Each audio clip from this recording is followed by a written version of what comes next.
Reproductive toxicity বিষয়ে আমি অধ্যয়ন করেছি, গবেষণা করেছি। আচ্ছা, এই যে পটকা মাছের কথা বললেন, আমাদের দেশে দেখা গেছে যে এই মাছটা খেয়ে অনেকে মারা গেছে, তো এটার কারণ কি এবং প্রতিকার কি? পটকা মাছটা আসলে তার শরীরের বিভিন্ন অংশে এক ধরনের টক্সিন জমা হয়, এটাকে বলা হয় টেট্রোডোটক্সিন। আচ্ছা। এদের ডিম্বাশয়ে, স্ত্রী মাছের ডিম্বাশয়ে, লিভারে, মাছের স্কিনে, এইসব অংশে টেট্রোডোটক্সিন জমা হওয়ার ফলেই এবং পরবর্তীতে সেই মাছ খাওয়ার ফলে মানুষ মারা যায়। এবং এখানে লক্ষণীয় বিষয়, প্রজনন ঋতুতেই স্ত্রী মাছের ডিম্বাশয়ে কিন্তু এই টক্সিনটা জমা হয়। তো প্রজনন ঋতু ছাড়া অন্য সময় যখন এই মাছ তার শরীরে টক্সিন রিটেইন করে না, সেই সময় মাছ খেয়ে মানুষ মারা যায় না ঠিকই, আবার প্রজনন ঋতুতে মারা যায়। তো মানুষের অসতর্কতাটা হলো এখানেই, যেখানে অন্য সময়ে এই মাছ খেয়ে মারা যাচ্ছে না, সেই মাছটা প্রজনন ঋতু কখন সেটা মানুষ জানে না বিধায় সেই সময় খায়, এবং তখন এই মাছের শরীরে টক্সিন থাকার ফলে মানুষ মারা যায়। তো আমার মনে হয় মানুষের যেহেতু এই অজ্ঞতাটা আছে সেটা জানানো উচিত, পাশাপাশি সর্বোচ্চ সতর্কতা ব্যবস্থা হিসেবে, সতর্কতামূলক ব্যবস্থা হিসেবে সারা বছরই এই মাছ ধরা, এই মাছ বিক্রি করা এবং এই মাছ খাওয়া নিষিদ্ধ করা উচিত। তাইলে গ্রামের সাধারণ মানুষ, দরিদ্র মানুষ যারা অন্য মাছ না পেয়ে, কিনতে না পেরে হয়তো এই মাছটা কিনে খাচ্ছে। বাংলাদেশের মৎস্য সামগ্রিক উৎপাদনে বাংলাদেশ কৃষি বিশ্ববিদ্যালয় এবং মৎস্য বিজ্ঞানীদের ভূমিকা সম্পর্কে যদি একটু বলেন। বাংলাদেশে অসংখ্য নদী, নালা, জলা, ডোবা, এগুলোতে অতীতে অনেক মাছ পাওয়া যেত আমরা জানি, কিন্তু দিন দিন সেই মাছের প্রাকৃতিক উৎপাদন মানবসৃষ্ট বিভিন্ন কারণে এবং প্রাকৃতিক কারণে, যত্রতত্র স্লুইস গেট এবং বন্যা নিয়ন্ত্রণ বাঁধ নির্মাণ, অপরিকল্পিতভাবে নির্মাণ আমি বলবো, এসব কারণে এবং পরিবেশ দূষণের কারণে মাছের প্রাকৃতিক উৎপাদন কমে যাচ্ছে। ফলে প্রয়োজনীয়তা দেখা দেয় চাষযোগ্য মাছের উৎপাদন বাড়ানো, এবং সেই কারণেই সেই চাষযোগ্য মাছের উৎপাদন বাড়ানোর ক্ষেত্রেই কাজ করে যাচ্ছে বাংলাদেশ কৃষি বিশ্ববিদ্যালয় তথা বাংলাদেশের বিভিন্ন বিশ্ববিদ্যালয় থেকে পাশ করা মৎস্য গ্রাজুয়েটরা। মৎস্য অধিদপ্তরের একেবারে সর্বোচ্চ কর্তা ব্যক্তি থেকে শুরু করে মাঠ পর্যায়ে উপজেলা মৎস্য কর্মকর্তা, এমনকি বিভিন্ন এনজিওতে মৎস্য বিষয়ে যারা কাজ করছে, তাদের অধিকাংশই হলো মৎস্য গ্রাজুয়েট বাংলাদেশ কৃষি বিশ্ববিদ্যালয় সহ অন্যান্য বিশ্ববিদ্যালয়গুলোর। তাদেরই প্রচেষ্টা, তাদেরই প্রযুক্তি উদ্ভাবন এবং তাদেরই সম্প্রসারণের ফলে গত এক দশক আগে যেখানে আমাদের চাষযোগ্য মাছের উৎপাদন ছিল 4-5 লক্ষ মেট্রিক টন, এখন সেটি এসে দাঁড়িয়েছে প্রায় 9-10 লক্ষ মেট্রিক টন মতো। এটির সাফল্য বাংলাদেশ কৃষি বিশ্ববিদ্যালয় সহ সবগুলো বিশ্ববিদ্যালয়ের যে মৎস্য গ্রাজুয়েট, তাদেরই সাফল্য। আচ্ছা, আমাদের জাতীয় মাছ তো ইলিশ, তো এই ইলিশ ধীরে ধীরে অনেকটা বিলুপ্তির পথে চলে যাচ্ছে, তো এটা সংরক্ষণ এবং ভবিষ্যৎ সম্পর্কে কি আপনারা কিছু চিন্তা করেছেন? আপনি ঠিকই বলেছেন, ইলিশ আমাদের জাতীয় মাছ। তা আমি বলবো শুধু জাতীয় মাছই নয়, এটি আমাদের সংস্কৃতি এবং ঐতিহ্যের একটি অংশে পরিণত হয়েছে।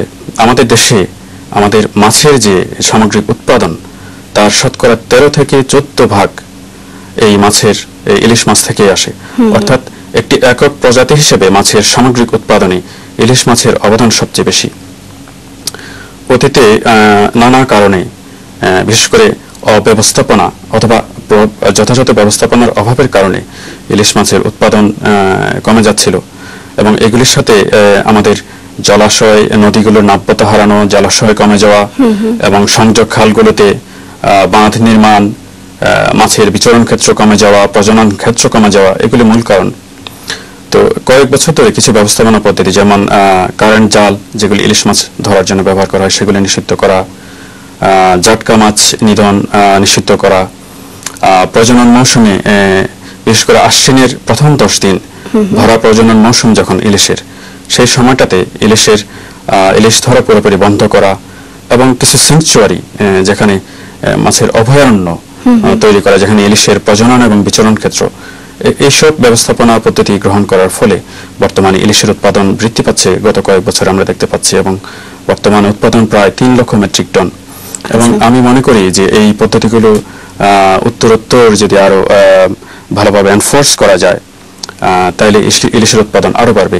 এই প্রসঙ্গে প্রাসঙ্গিকভাবে একটি কথা বলতে চাই যে এই যে জাটকা ধরার জন্য যে জেলেরা ছিল, অথবা কারেন্ট জাল দিয়ে মাছ ধরতো যে জেলেরা, তাদের যদি যথাযথ পুনর্বাসন না করা যায়, তাদের যদি বিকল্প কর্মসংস্থান সৃষ্টি করা না যায়, তাহলে কিন্তু এই ইলিশ মাছের উৎপাদন যে বৃদ্ধি পাচ্ছে সেই বৃদ্ধিটা টিকিয়ে রাখা যাবে না। সেই কমিউনিটিকে অন্য কোথাও তাদের বিকল্প কর্মসংস্থানের ব্যবস্থা করতেই হবে। জি জি। আচ্ছা, ইলিশ ছাড়াও এমন কোন মাছ কি আমাদের আছে যেটা হচ্ছে সংরক্ষণ করা এখন অতীব জরুরি হয়ে পড়েছে, বিলুপ্তির পথে প্রায়? সেসব ক্ষেত্রে আপনাদের আসলে কি কি পদক্ষেপ আছে? ইলিশ ছাড়াও আমি এই মুহূর্তে উল্লেখযোগ্য বলতে পারি, আমাদের অনন্য একটি প্রাকৃতিক সম্পদ আছে মাছের, যেটি হালদা নদী, চট্টগ্রামের হালদা নদী। এই হালদা নদীটা বাংলাদেশের সবচেয়ে বড় এবং অন্যতম প্রাকৃতিক প্রজনন ক্ষেত্র রুই জাতীয় মাছের জন্য, রুই, কাতলা, মৃগেল। এই হালদা নদীতে কর্ণফুলী, সাঙ্গু, মাতামুহুরী নদী থেকে উঠে আসা রুই, কাতলা, মৃগেলের ঝাঁক এই নদীতে উঠে আসে এবং এখানে প্রজনন মৌসুমে প্রজনন করে, এবং সেই প্রজননের পরে যে নিষিক্ত ডিম, সেই ডিমগুলো সংগ্রহ করে সেখান থেকে পোনা ফুটিয়ে চাষ করা হয়। কিন্তু দিনে দিনে বিভিন্ন কারণে, মানুষ সৃষ্ট কারণে এবং প্রাকৃতিক কারণে এর পরিবেশ নষ্ট হয়ে যাচ্ছে, মাছ তার প্রজনন ক্ষেত্র হারাচ্ছে, অনেক সময় প্রজননক্ষম মাছগুলোকে ধরে ফেলা হচ্ছে। এই বিভিন্ন কারণে এর উৎপাদন এখন অনেক কমে গেছে এবং সাম্প্রতিক কালে এর উৎপাদন ছিল মাত্র 20 কেজি নিষিক্ত ডিম। তো আমি বলবো যে এই বিষয়ে দ্রুত দৃষ্টি দেওয়া দরকার। এখানে সবচেয়ে মাছের প্রজনন ক্ষেত্র নষ্ট হওয়ার জন্য সবচেয়ে দায়ী যে বিষয়টা ছিল, সেটি হলো নদীর বাঁক যেখানে মাছ প্রজনন করত, সেই বাঁকগুলো কেটে সোজা করে দেওয়ার ফলে মাছের প্রজনন ক্ষেত্রটা হারিয়ে গেছে। এছাড়াও ব্যাপক পরিমাণ সিল্টেশন এবং পরিবেশ দূষণ আরেকটি কারণ। তো আমি মনে করি ইলিশের ক্ষেত্রে যেরকম এর সাথে জড়িত ফিশিং কমিউনিটিকে যেভাবে রিপ্লেসমেন্ট করা দরকার এবং তাদেরকে বিভিন্ন বিকল্প কর্মসংস্থান করা দরকার, হালদা নদীতেও একইভাবে এটি করা উচিত এবং আরো ব্যাপক ভিত্তিক গবেষণা করে এর যথাযথ ব্যবস্থাপনা পদ্ধতি প্রণয়ন করা দরকার। আমি অবশ্যই বলবো যে ক্ষেত্রে মৎস্য বিশেষজ্ঞদের যে কোনো প্রকল্প বাস্তবায়নের ক্ষেত্রে মৎস্য বিশেষজ্ঞদের মতামত নেওয়াটা খুবই জরুরি।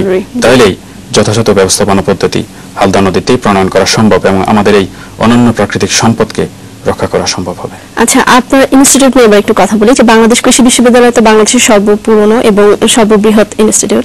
তো এর পরবর্তীতে আরো 3টি ইউনিভার্সিটি আমরা পেয়েছি এগ্রিকালচারের উপর।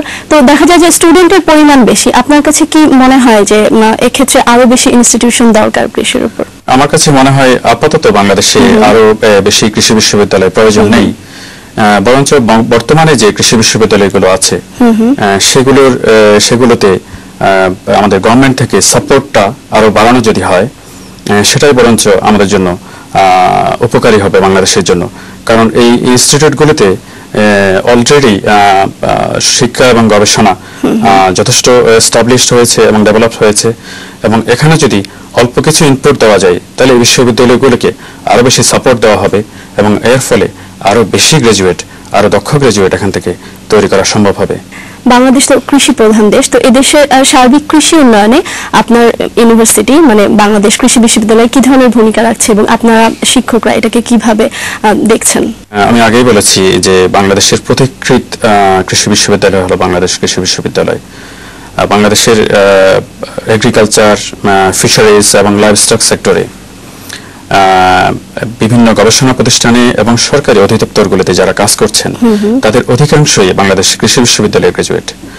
এই গ্রাজুয়েটরা এবং বাংলাদেশ কৃষি বিশ্ববিদ্যালয় এবং এই গ্রাজুয়েটদের দ্বারা নিয়ন্ত্রিত যে গবেষণা প্রতিষ্ঠানগুলো, এগুলোতে স্বাধীনতার পূর্বে থেকে শুরু করে আজ পর্যন্ত গবেষণার মাধ্যমে প্রভূত নতুন নতুন প্রযুক্তি বাংলাদেশের কৃষি সেক্টরে অফার করা সম্ভব হয়েছে। আপনি একটু খেয়াল করলেই বুঝবেন, যেখানে একসময় 7 কোটি মানুষের জন্য পর্যাপ্ত খাদ্য ছিল না আমাদের, আজকে 14-15 কোটি মানুষের জন্য আমরা তার চেয়ে আরো কম ল্যান্ডে, কম ভূমিতে আমরা মোটামুটি পর্যাপ্ত পরিমাণ খাদ্য উৎপাদন করতে পারছি। এটির সবচেয়ে বড় অবদান আমি অবশ্যই বলবো আমাদের কৃষক ভাইদের, কিন্তু পাশাপাশি সেই কৃষক ভাইদেরকে প্রযুক্তি এবং সাপোর্ট সার্ভিস দিয়েছে কারা? এই বাংলাদেশ কৃষি বিশ্ববিদ্যালয় এর গ্রাজুয়েটরা।